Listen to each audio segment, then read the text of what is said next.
ગીર સોમનાથ જિલ્લાના ઈણજમાં આવેલું છે સરકારી કાઠિયાવાડી અશ્વ ઉછેર કેન્દ્ર।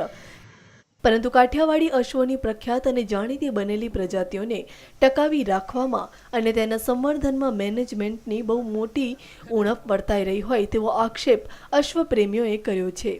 યોગ્ય સાર સંભાળ નહીં મળવાને કારણે અશ્વ કેન્દ્રની હાલત ખસ્તા થઈ ગઈ છે। આ અશ્વ કેન્દ્રમાં ના તો કોઈ જવાબદાર અધિકારી છે, ના તો કોઈ યોગ્ય સ્ટાફ। આ વાતની સાક્ષી પૂરે છે છેલ્લા 2 મહિનામાં બેદરકારીને કારણે મોતને ભેટેલા 5 સ્ટેલિયન અશ્વો। જી હા, અશ્વોના સંરક્ષણ માટે અહીં કેન્દ્ર તો ખોલી દેવામાં આવ્યું છે, પરંતુ અશ્વોનો યોગ્ય ઉછેર નથી કરવામાં આવતો, જે વાતથી અશ્વપ્રેમીઓ ભારે નારાજ છે। આ સોમનાથ જિલ્લાનું એક ઘીણા ગામની અંદર આવેલ એક અશ્વ ઉછેર કેન્દ્ર, એટલે કે આ એક શુદ્ધ કાઠિયાવાડી અશ્વ ઉછેર કેન્દ્ર છે। તેની અંદર આપ જોઈ રહ્યા છો કે અહીંયા કોઈ જાતનું મેનેજમેન્ટ કરવાવાળું કોઈ છે નહીં। અત્યારે અધિકારીથી માંડીના માણસો પણ નથી અહીંયા। પછી આ 2 મહિનાની અંદર અહીંયા 5 જનાવર મૃત્યુ પામેલ છે, જે કે હારા સ્ટેલિયન। જો સ્ટેલિયન ન હોય તો ઘોડીની ઉછેર જ નથી। એમ કે જોઈ રહ્યા છો અશ્વોની બહુ એટલે બહુ બેતર હાલત છે। એમ અહીંયા 100 થી 80 ઘોડા છે, એમાં કોઈ જાતની કાળજીપૂર્વક નથી। સવારે આ લોકો કાઢી મૂકે છે, સાંજના પાછા એના સ્ટેબલની અંદર પૂરી દે છે સાથે બધાને ભેરા। એમ કે અને જે એને પૂરતું જોગાણ ચારો પૂરો કાંઈ મળતું નથી। એમ ગીર સોમનાથ ખાતે આ અશ્વ કેન્દ્રને કાઠિયાવાડી અશ્વોની નસલ ટકાવી રાખવા તેમજ તેમના યોગ્ય ઉછેરને ધ્યાને રાખીને શરૂ કરવામાં આવ્યું હતું, પરંતુ શરમજનક વાત એ છે કે અહીં રહેતા અશ્વોને સગવડ આપવાને બદલે તેમના પર અત્યાચાર થતો હોય તેવો આક્ષેપ અશ્વપ્રેમીઓએ કર્યો છે।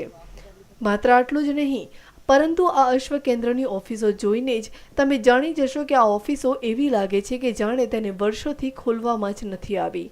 આ ઉપરાંત અહીંના ઇન્ચાર્જ અધિકારી પર ઘણા બધા કામના ભારણને કારણે તેઓ પણ પૂરતું ધ્યાન આપી શકતા નથી, જેથી અશ્વોની હાલત જેલમાં સજા ભોગવી રહેલા કેદી જેવી થઈ ગઈ છે। કે અહીંયા નથી કોઈ અવેડો બહાર, જ્યારે સવારે બહાર નીકળે સ્ટેબલની બહાર, પછી જ્યારે અંદર જાય ત્યારે એને સાંજના પાણી મળે, ત્યાં સિવાય કંઈ નહીં। ઓફિસ વિશે તો અત્યારે આપ જોઈ રહ્યા છો કે અહીંયા તાળા મારેલા જ છે હાલમાં। પછી અહીંયા જે ઇન્ચાર્જ મારું સાહેબ છે એની પાસે 2-2, 3-3 ચાર્જ છે। જો અશ્વનું ચાર્જ અને મુર્ઘાનું તો એ 2 જગ્યાએ મેન્ટેન કરી ન શકે। અહીંયા આવો કોઈ સારો અધિકારી મૂકવો જોઈએ અને આના જ્યાં બને ત્યાં સુધી આનું વધારે કાળજીપૂર્વક ધ્યાન લેવું જોઈએ। એમ સર ઓફિસમાં ધોરા દિવસે લાઇટું ચાલુ, પછી જ્યાં ત્યાં વાયરું, આ તે કોઈ જાતની કોઈ અહીંયા કાળજી છે જ નહીં। એમ અશ્વની દેખરેખ માટે આ કેન્દ્ર બનાવવામાં આવ્યું છે, પણ જો અશ્વપ્રેમીઓનું માનીએ તો અહીં કોઈ પણ અશ્વને યોગ્ય સારવાર કે માવજત આપવામાં આવતી નથી। જો કોઈ અશ્વ સંજોગવશાત બીમાર પડી જાય તો તે માટે કોઈ ડૉક્ટરની સુવિધા પણ આ અશ્વ કેન્દ્રમાં ઉપલબ્ધ નથી। થોડા દિવસો અગાઉ જ રોજ આ પ્રકારનો સ્ટેલિયન અશ્વ બીમારી બાદ સારવાર નહીં મળવાને કારણે મૃત્યુ પામ્યો હતો। આથી જો તંત્ર આ દિશામાં યોગ્ય પગલાં નહીં લે તો આવનારા સમયમાં અશ્વ કેન્દ્ર માત્ર કાગળ પર જ રહી જાય તો નવાઈની વાત નહીં। શુદ્ધ એક કાઠિયાવાડી ફાર્મ જ છે અને અહીંયા કોઈ જાતની દેખરેખ છે નહીં। જો ઇન્ચાર્જ કે રાતના ઘોડું બીમાર પડ્યું હોય તો અહીંયા કોઈ ડૉક્ટરની વ્યવસ્થા છે નહીં હાલમાં। હમણાં જ ટૂંક સમયની અંદર જ એક ઘોડો, રોજો ઘોડો, બહુ સારો સ્ટેલિયન 3-3.5 વર્ષનો મૃત્યુ પામેલ છે। એમ સરકાર જો આ કાઠિયાવાડી અશ્વો માટે નહીં જાગે તો માત્ર એક આ કાઠિયાવાડી ફાર્મ કાગળ ઉપર જ રહી જશે। કાઠિયાવાડી ઘોડુની કોઈ પણ જગ્યાએ એમ કિંમત છે, રાજસ્થાન, પંજાબ, મહારાષ્ટ્ર, યુપી, ગમે ત્યાં જાઓ કે કાઠિયાવાડી ઘોડું એટલું મજબૂત છે પગપાયે કે એટલું એકે ઘોડું કામ નથી આપતું। તમે જોયું હોય છે ઘણી જગ્યાએ કાઠિયાવાડી અશ્વની બોલબાલા પણ અશ્વપ્રેમીઓમાં ખૂબ જોવા મળતી હોય છે। આ ઉપરાંત સુરક્ષા દળો અને પોલીસ દળોમાં જે અશ્વોને શાન ગણવામાં આવે છે તે અશ્વોમાં મોટાભાગના અશ્વો કાઠિયાવાડી જ હોય છે। તેમ છતાં પણ અહીં ઉછેરવામાં આવતા અશ્વોને યોગ્ય રીતે સાચવવામાં નથી આવતા, જેથી તંત્રની ઘોર બેદરકારીને સામે અશ્વપ્રેમીઓનો રોષ ભભૂકી ઉઠ્યો છે। માત્ર આટલું જ નહીં, પરંતુ ઈણાજ ગામની 800 વીઘા જમીન સરકારે અશ્વોના સંવર્ધન માટે અશ્વ ઉછેર કેન્દ્રના નિર્માણ હેતુથી આપી હતી. તેમાં પણ મોટાભાગની જમીન પર લોકોએ કબજો જમાવી લીધો છે અને તેમ છતાં પણ તંત્રની ઊંઘ હરામ નથી થતી. તે શરમજનક વાત કહી શકાય. વેરાવળ તાલુકાનું ઈણાજ ગામ છે. ઈણાજ ગામની અંદર માનો ત્યાં સુધી અમારી પાસે 1200 વીઘા જમીન હતી ઈણાજ ગ્રામ પંચાયત પાસે, અને સરકારશ્રીએ અહીં અશ્વ ઉછેર કેન્દ્ર માટે જે 700 થી 800 વીઘા જમીન એને આપેલી હતી અશ્વ માટે, ઉછેર માટે, બરાબર ઉછેર માટે આપેલી હતી. પણ છતાં પણ તંત્રની બેદરકારીથી આ જમીનની અંદર અત્યારે કેટલી સરકાર પાસે અશ્વ ઉછેર કેન્દ્ર પશુપાલન ખાતા પાસે છે એની કોઈને ખબર નથી. આ સામેની જે જમીન છે એ પણ પેશકદમી થયેલી છે અને આની અંદર પણ ટૂંક સમયની અંદર જે લોકો છે પેશકદમી કરવાના ઈરાદે આગળ વધવાના છે. સરકારનું તંત્ર અત્યારે ઊંઘમાં છે અને હજારો આ તમામ બાબતો વિશે જ્યારે ઇન્ચાર્જનો સંપર્ક કરવામાં આવ્યો ત્યારે જાણવા મળ્યું હતું કે તેઓની સુરેન્દ્રનગર ખાતેની પણ કેટલીક જવાબદારીઓ સોંપવામાં આવી છે. આથી બંને સ્થળો પર થોડો સમય ફાળવી શકાતો હોવાને કારણે અશ્વ કેન્દ્ર પર તેઓ દ્વારા યોગ્ય રીતે દેખરેખ રાખી ન શકતા હોવાનું ગણગણાયું હતું. આ ઉપરાંત આવા સરકારી કામગીરી ટેન્ડર અને કોન્ટ્રાક્ટ પદ્ધતિથી આપવામાં આવે છે, ત્યારે અશ્વ કેન્દ્રનો કોન્ટ્રાક્ટ આપ્યા બાદ 100 અશ્વ વચ્ચે માત્ર 10 જ માણસોને રાખવામાં આવ્યો હોય તો કેવી રીતે અશ્વોની માવજત થાય તે પણ વિચારવા લાયક બાબત બની રહે છે.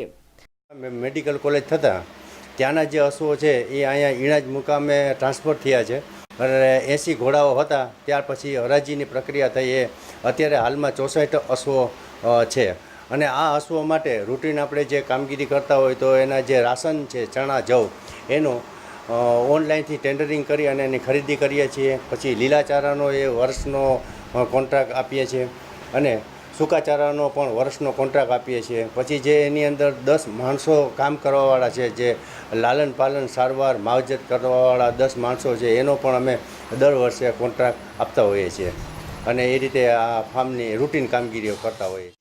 અશ્વપ્રેમીઓનું માનીએ તો યોગ્ય સારવાર નહીં મળવાને કારણે તેમજ વ્યવસ્થાના અભાવને કારણે 5 અશ્વો મોતને ભેટ્યા છે, જ્યારે પશુપાલક નિયામકના કહેવા પ્રમાણે 3 જ ઘોડા મોતને ભેટ્યા છે. આ ઉપરાંત અધિકારીઓએ એ વાતનો પણ સ્વીકાર કર્યો હતો કે ઘોડાઓની સંખ્યાની સામે તેમની માવજત કરનાર માણસોની સંખ્યા ઓછી છે.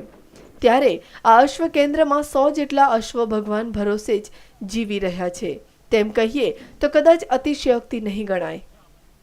એકાદ ઘોડો જે છે એ તો હરાજીની પ્રક્રિયાની અંદર છે એ લોકોએ લીધેલો નહોતો, એને પેરાપ્લાઝિયા હતો. બાકી એક ઘોડો જે હતો એને પગની બીમારી હતી, એટલે એ રીતે એ 2 ઘોડા ગુજરી ગયા. બીજા એક ઘોડી નબળી હતી જે કેસર ઘોડી છે અને એને જે રેઝિસ્ટન્સ પાવર છે એ બિલો નોર્મલ થવાથી એની સારવાર કરી પણ એ બચી નહીં અને એ એક ગુજરી ગયા. આવી રીતે 2 થી 3 ઘોડાઓ નો મરણ થયેલ છે. જે સારી કાઠિયાવાડી ઓલાદ છે એ લુપ્ત ન થાય, એનું અસ્તિત્વ ટકી રહે એ માટે સરકારના પ્રયત્ન છે અને આપણે એ રીતે ફાર્મ. જો આ રીતે જ બધા અશ્વો માટે બેકાળજી દાખવવામાં આવશે તો આવનારા સમયમાં અશ્વ કેન્દ્રની શોભા બનેલા અશ્વોની હયાતી પર પ્રશ્નાર્થ ઊભો થાય તેવા એંધાણ વર્તાઈ રહ્યા છે. ત્યારે તંત્રએ પણ પોતાની આ આળસ ખંખેરીની કાઠિયાવાડની ઓળખ અને શાન ગણાતા એવા અશ્વોને તેમની શાન પાછી અપાવવા માટે આગળ આવવું પડશે. તો જ અશ્વપ્રેમીઓનો રોષ પણ કેટલાક અંશે ઓછો થશે. નહીં તો કાઠિયાવાડી અશ્વોની પ્રજાતિઓ આ રીતે જ અશ્વ કેન્દ્રમાં કેદીની જેમ જીવન ગુજારતી રહેશે. Bureau report, news online, Gir Somnath.